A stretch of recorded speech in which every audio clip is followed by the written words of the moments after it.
Hello, Elise speaking. Hi, Elise. It's Amanda, your carer support worker from the hospital. I'm just calling to say hi and check in and see how you're feeling in general, and I really specifically wanted to know how you're feeling about the upcoming meeting with the team, Tanya and Bertie, with your mum at your place. Hi, Amanda. Thanks for calling. Yeah, to be honest, I'm glad they're coming today. I'm starting to get really worried. Mum's not eating much and not talking much, and well, I just don't think she's okay. Mind you, I'm not sure what they can do. Truthfully, I spend so much time crying and worrying, I can barely think straight anymore. Oh, God, that's terrible. I think I mentioned before, actually, Elise, that I've also been a carer for my mum, and I think that I know where you're coming from. It was, and it still really is sometimes, so tough. I just wanted to say that I do probably know a little bit about how you're feeling, and just wanted to let you know that that's okay. It's really normal. Remember, I've mentioned you can always call me for support too when you need someone to talk to. And, you know, in saying that, I really mean it. I mean, I do know how hard it is to manage. And also, please, if you need it, I can also make a referral for counselling services if you'd like that. So remember, it's early stages. Mum has only been out of hospital for a week. Yeah, that's true, Amanda. I guess I didn't really know what to expect, but I didn't realise it'd be this hard. Mum's not the easiest person to live with, and I haven't been here since I was 18, and this is really tough. Yeah, I know. Actually, I really do understand that, Elise. I feel that I can relate to that personally.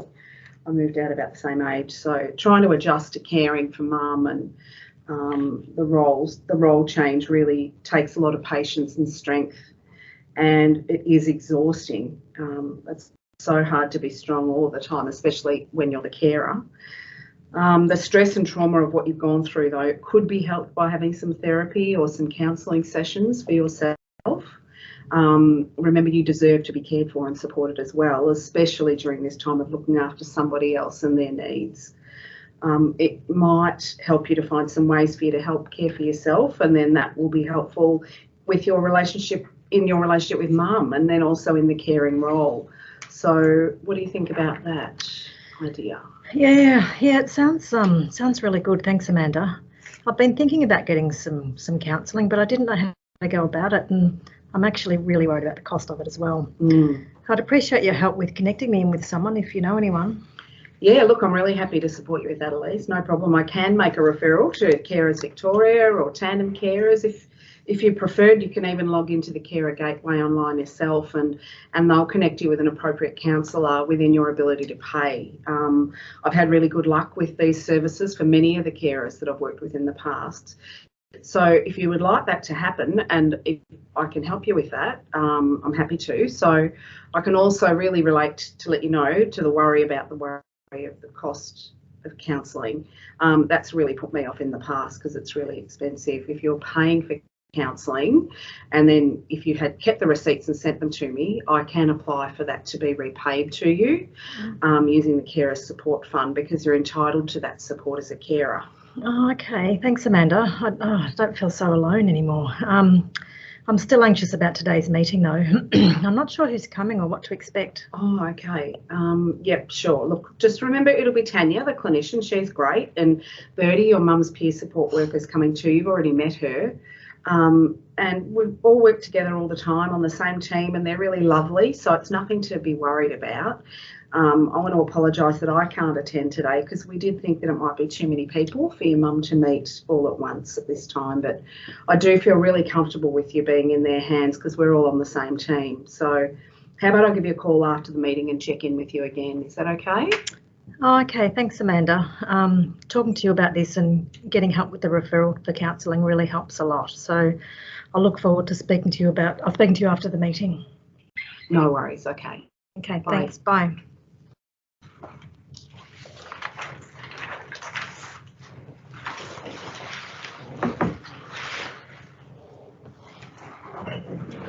Hi, Liz. My name's Tanya. I'm the mental health nurse from the community team. And I believe you've already met Bertie. Hi, Liz. Hi. Look, before you meet Mum, Tanya, I just wanted to speak to you a bit about her. I'm really, really worried. She's not eating properly and she's just not herself, and she seems really distant and to be honest, I think she might be depressed, and what if she decides to take another overdose? I just don't know what to do.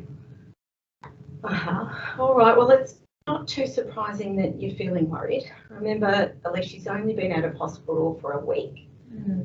Okay, so let's have a chat with your mum and we'll take it from there. And I think Amanda is planning to call you this afternoon, is that right? Yeah, she said she'd call, and she's been a real help. But Tanya, right now it's Mum I'm worried about, not me. Okay. All right, well, why don't we bring her in and we can see how we go. Okay. Where is your mum? I'll go and get her. Okay. Mum, Yes? we've got some visitors. What's this about? They're coming in. They're the people from the hospital. Hello, Jess. Oh, Nice to see you again. Hi Birdie. I haven't seen you. I've missed you. Yeah, I miss our catch-ups. It's been a bit lonely here. Oh, yeah, well, I've missed our talks too, Jess, but I'm really glad to see you back at home, settling into your own space. It's fantastic. And I want to introduce you to Tanya. Tanya is a mental health nurse on the team, and she and I work together with clients in the community. She's really great at supporting people in need, Jess, and I'm sure you're going to get along. Hi, Jess. It's nice to meet you. How have you been doing? Not bad, Tanya. Not bad. So, Mum, I bet Tanya and Birdie really want to know how you're going and how you've been since you've got out of hospital. Yeah, thanks, Elise. We do want to hear about how Jess has been doing since she got out of hospital and how she's progressing on her recovery journey. It's been horrible, Tanya, really. I can't really barely leave Mum alone for a second now. I'm so worried about her. Okay. All right, well, let's hear from Jess, shall we? Well, actually, Tanya, I think Elise sounds quite worried, so maybe it would be good to hear from her first. Elise, could you please tell us what your biggest concern is at the moment? And then maybe we can hear from Jess and we can work out a plan of how to manage the situation together. Okay. Oh, I'm really worried about Mum. She just seems so sad all the time, and she's not eating properly, and I'm really worried she's going to do something to hurt herself again. Oh gosh, all you do is you just push me. You know, I'm not a child. I'll eat when I want to eat. I'll do what I want to do when I want to do it. You're pressuring me, and you're making me worried and concerned. It's enough. Jess, what do you think about Elise's concerns? I don't know. I just think, like, I know that she's worried. I understand that, but her way of showing it is shoving food at me and nagging me all the time. She's making me uncomfortable. I don't get a second to myself, and I don't want to make Elise worried. But I just wish that she would leave me alone. I won't try and hurt myself again. She just needs to trust me. I want to trust your Mum, I really do, but you don't know what it was like when I walked in the other day like that. You don't know how it made me feel.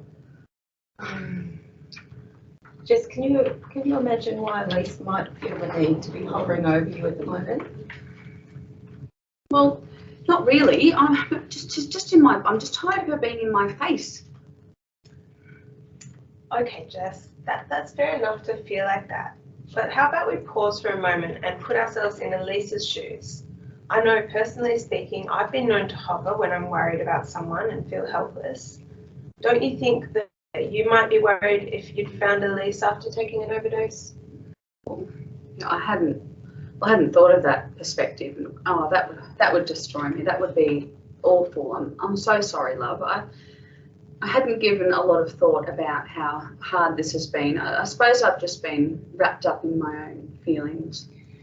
And that's not surprising, Jess. You know, when someone's experiencing a depression, they often do find it hard to think clearly, and certainly it can be hard to even get through day to day. So it's not surprising that you haven't had a lot of mental space to be worrying about how Elise is doing. Thanks, Tanya. Yeah, I hadn't really thought of that. No one said that to me before. It makes a lot of sense. Yeah, it is. I'm grateful for you, love, everything you do for me. Oh, that's lovely to hear, Jess. It's really interesting to hear you reflect on how this has been for Elise. Elise, how do you feel when you hear Jess say that? Oh, I'm really grateful. I really am. It's nice to hear you acknowledge my feelings. And I don't want to make things worse for you. I love you and I want to make things better for you, not harder for you.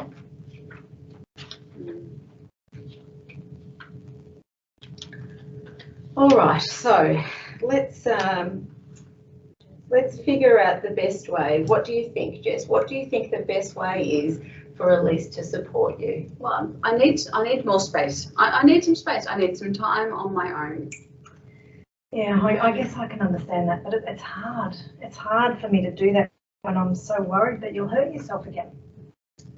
So, Jess, how do you think you can help Elise to grow her trust in you again? Maybe little bit by little bit, I can start to do some things and get my independence back. That's great, Jess. Perhaps I'm thinking we could start scheduling some alone time for you while Elise is just in the next room, and then we can work up to really leaving you on your own. So we could start with half-hour blocks just until Elise regains her trust a bit. What do you think? Yeah, I've got some favourite TV shows that are half an hour. That could be good. That can be my time, and without you, and you can do some things for yourself. What do you want to do? Yeah, I guess I wouldn't be so worried if you were in the room next door by yourself. After a bit more discussion with Tanya and Bertie, the two women managed to set day-by-day goals. Okay, so that's really good. So I think we've decided that Elise is going to go off to her regular yoga class on Tuesdays and Thursdays. Yeah, I think that's for Elise needs to do some yoga. I think that would be fantastic for Elise to do some yoga, and it would give me that bit of time, and I need that time, and it could bring me that smoothie on the way back from yoga too. That would be a bonus. Great idea, Jess.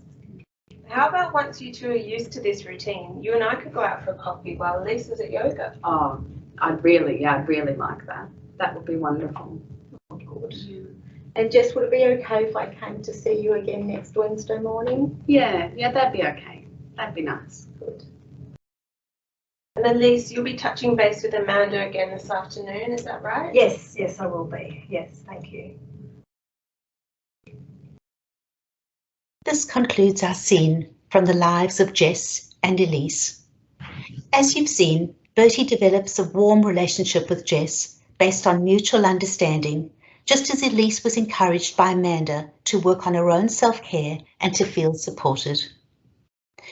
When clinicians and lived experience workers partner with consumers and carers, we see the optimal model of older person's mental health, where every single member of the interaction has a role, a value and dignity.